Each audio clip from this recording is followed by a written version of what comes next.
ഇപ്പോൾ നിയുക്ത മുഖ്യമന്ത്രി വി ഡി സതീശൻ മുതിർന്ന കോൺഗ്രസ് നേതാവ് എ കെ ആന്റണിയുടെ വീട്ടിലേക്ക് എത്തുകയാണ്. അദ്ദേഹവുമായി കൂടിക്കാഴ്ച നടത്താനും അദ്ദേഹത്തിന്റെ പിന്തുണയും അനുഗ്രഹവും വാങ്ങാനും കൂടിയാണ് വി ഡി സതീശൻ എത്തുന്നത്. തത്സമയ ദൃശ്യങ്ങളിലേക്ക്.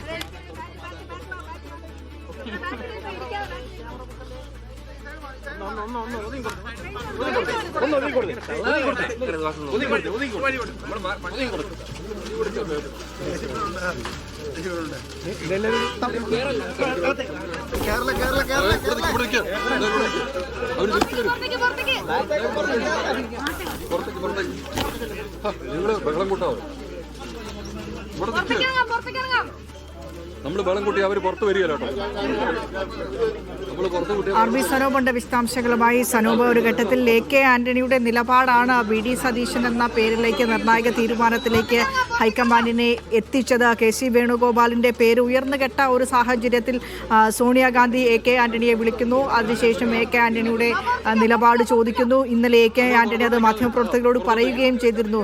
MLA-മാരിൽ നിന്നായിരിക്കണം മുഖ്യമന്ത്രി എന്ന എ കെ ആന്റണിയുടെ നിലപാട് അത് നിർണായകമായി വി ഡി സതീശൻ എന്ന പേരിലേക്ക് എത്താൻ. അപ്പോൾ തീർച്ചയായും വി ഡി സതീശൻ ആദ്യം എത്തേണ്ടത് മുതിർന്ന കോൺഗ്രസ് എന്ന നേതാവ് എന്ന നിലയിൽ മാത്രമല്ല, അദ്ദേഹത്തെ ആദ്യം മുതൽ ഈ ഒരു ഘട്ടത്തിൽ വരെ പിന്തുണച്ച ആളെന്ന നിലയിലും എ കെ ആന്റണിയെ തന്നെയാണ്. തീർച്ചയായിട്ടും എ കെ ആന്റണിയുടെ ഒരു ഇടപെടൽ അത് തന്നെയാണ് വി ഡി സതീശന് ഏറ്റവും അനുകൂല ഘടകമായിട്ട് മാറിയത്. കാരണം ഹൈക്കമാൻഡിന്റെ ഒരു തീരുമാനത്തിൽ എത്താൻ കഴിയാതെ നിന്ന സാഹചര്യത്തിൽ ജനവികാരവും ഘടകകക്ഷികളുടെ വികാരവും കൂടി മാനിക്കണം എന്നുള്ള ഒരു കാര്യം അത് ഹൈക്കമാൻഡിനെ കൃത്യമായിട്ട് അറിയിച്ചതിൽ വലിയൊരു പങ്ക് മുതിർന്ന നേതാവായിട്ടുള്ള എ കെ ആന്റണിക്ക് ഉണ്ട്. എ കെ ആന്റണിയുടെ ആ നിലപാട് തന്നെയാണ് വി ഡി സതീശന് അനുകൂലമായിട്ട് മാറിയതും അദ്ദേഹത്തെ മുഖ്യമന്ത്രിയാക്കാൻ വേണ്ടി AICC തീരുമാനമെടുത്തതും അതിന്റെ അടിസ്ഥാനത്തിൽ തന്നെയാണ് AICCക്ക് ആ ഒരു തീരുമാനത്തിലേക്ക് എത്താൻ കഴിഞ്ഞതും. അപ്പൊ അതിന്റെ ഭാഗമായിട്ട് ഇപ്പോൾ ആദ്യം KPCC സന്ദർശിച്ച ശേഷം അദ്ദേഹം നേരെ നന്ദി അറിയിക്കുന്നതിന് വേണ്ടി ഇപ്പൊ എ കെ ആന്റണിയെ സന്ദർശിച്ചുകൊണ്ടിരിക്കുകയാണ്. അദ്ദേഹത്തിനോടൊപ്പം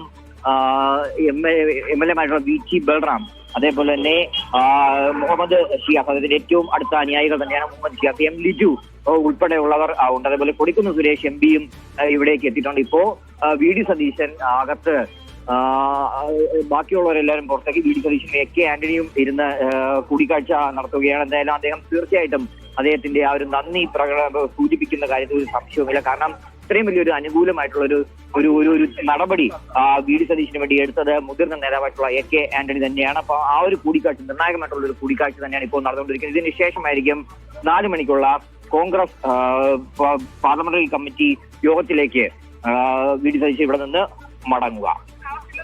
ഇത് സനൂപ, കേവലം നിയുക്ത മുഖ്യമന്ത്രി ഒരു മുതിർന്ന കോൺഗ്രസ് നേതാവിനെ കാണാൻ പോയതല്ല, തീർച്ചയായും അതൊരു നന്ദി പ്രകടനം കൂടിയാകും. കാരണം നിർണായക തീരുമാനത്തിൽ ഏറ്റവും ഉറച്ച നിലപാട് അത് എ കെ ആന്റണിയുടേതായിരുന്നു. എ കെ ആന്റണിയുടെ നിലപാടാണ് കെ സി വേണുഗോപാൽ എന്ന പേരിൽ നിന്ന് വി ഡി സതീശനിലേക്ക് കാര്യങ്ങൾ എത്തിച്ചത്. ഒരു തർക്കവുമില്ല, ഒരു സംശയവുമില്ല കാര്യത്തിൽ. കാരണം ഈ 11 ദിവസം വേണ്ടി വന്നു. ഈ മെയ് 4-ന് ഈ ഫലപ്രഖ്യാപനം വന്ന ശേഷം ഒരു മുഖ്യമന്ത്രിയെ തിരഞ്ഞെടുക്കാൻ വേണ്ടി ജനങ്ങൾ മുഴുവൻ ചോദിച്ചു തുടങ്ങി. എവിടെയാണ് മുഖ്യമന്ത്രി, ആരാണ് മുഖ്യമന്ത്രി, മുഖ്യമന്ത്രി എവിടെ എന്നുള്ള ചോദ്യങ്ങൾക്ക് മുന്നിൽ കോൺഗ്രസും AICC ഉൾപ്പെടെ ഹൈക്കമാൻഡ് അടക്കം ഒരു തീരുമാനത്തിലെത്താൻ കഴിയാതെ നിന്ന സാഹചര്യത്തിലാണ് ഈ വീണ്ടും, അതായത് MLA-മാരുടെയും MP-മാരുടെയും അഭിപ്രായം തേടിയ ശേഷം മുതിർന്ന കോൺഗ്രസ് നേതാക്കളുടെയും മുൻ KPCC അധ്യക്ഷന്മാരുടെ അടക്കമുള്ള അഭിപ്രായം കൂടി തേടാൻ വേണ്ടി ഹൈക്കമാൻഡ് തീരുമാനിച്ചത്. കാരണം ഒരു പേരിലേക്ക് എത്താൻ വളരെയധികം ബുദ്ധിമുട്ടായിരുന്നു. KC വേണുഗോപാൽ, രമേശ് ചെന്നിത്തല എന്നിവർ ഉയർത്തിയ ആ ഒരു സമ്മർദ്ദം, അതിനോടൊപ്പം വി ഡി സതീശന്റെ പേരിൽ തെരുവിൽ നടന്ന പ്രകടനങ്ങൾ, ഇതൊക്കെ തന്നെ വലിയ സമ്മർദ്ദത്തിലേക്ക് ഹൈക്കമാൻഡിനെ എത്തിച്ചിരുന്നു. എന്തായാലും അവിടെയാണ് വേഗത്തിൽ ഒരു തീരുമാനമെടുക്കാൻ വേണ്ടി എ കെ ആന്റണി എന്ന മുതിർന്ന നേതാവിന്റെ വാക്കുകൾ ഹൈക്കമാൻഡിന് ഗുണകരമായി മാറിയത്. അപ്പോൾ തീർച്ചയായിട്ടും വി ഡി സതീശനെ നിയുക്ത മുഖ്യമന്ത്രിയായിട്ട് പ്രഖ്യാപിക്കുമ്പോൾ അതിന്റെ നന്ദി അദ്ദേഹത്തിന് എന്നും എ കെ ആന്റണിയോട് ഉണ്ടാവുമെന്ന കാര്യത്തിൽ സംശയമില്ല. അതുകൊണ്ട് തന്നെ ആദ്യം KPCC വരുന്നു. അതിനുശേഷം മറ്റൊരിടത്തും പോകാതെ നേരെ അദ്ദേഹം എ കെ ആന്റണിയെ സന്ദർശിക്കുന്നു.